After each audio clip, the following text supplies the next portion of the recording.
Toutes les informations et l'essentiel de l'actualité haïtienne, tous les jours sur Juno 7. Mardi 17 mars.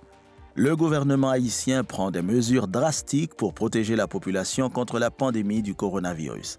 Haïti est l'un des rares pays où aucun cas n'a été testé positif au coronavirus par les autorités sanitaires. Mais aux grands mots, les grands remèdes, le gouvernement passe à l'action pour se prémunir contre la pandémie. La frontière entre Haïti et la République dominicaine est fermée depuis minuit lundi 16 mars. Tous les vols en provenance de l'Europe, du Canada et de l'Amérique latine seront aussi suspendus pour une durée de 2 semaines. Les vols en provenance des États-Unis sont maintenus et sont en train d'être évalués, a précisé le Premier ministre Joseph Joute. Le contrôle strict des passagers au niveau de Malpasse a causé un embouteillage monstre à la frontière. Selon les observations de Juno 7 au point d'entrée officiel à la frontière haïtiano-dominicaine, au niveau de Malpasse, les responsables dominicains ont pris toutes les dispositions pour contrôler les passagers. Ceux qui rentrent de même que ceux qui sortent sont testés par des personnels soignants se trouvant sur place. Tandis que du côté haïtien, seuls les agents de la police frontalière sont remarqués sur place. Toutes les informations et l'essentiel de l'actualité haïtienne, tous les jours sur Juno 7.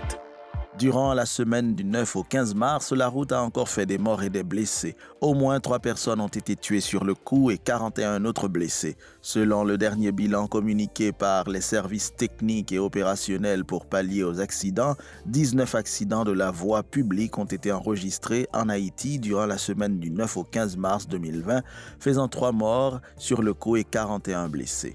Ces 19 accidents de la route ont été recensés notamment à Labadie, Arcaillère, Route 9, Cornillon, rue Monseigneur Guillou, Léogane.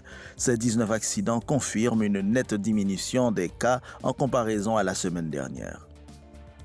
Une circulaire du ministère des Affaires étrangères et des Cultes publiée lundi 16 mars 2020 interdit aux employés de la chancellerie travaillant à l'extérieur du pays de se déplacer sans autorisation expresse du dit ministère. Puisque la pandémie du Covid-19 se montre de plus en plus menaçante, le gouvernement haïtien essaye de renforcer ses mesures afin d'éviter des cas d'infection.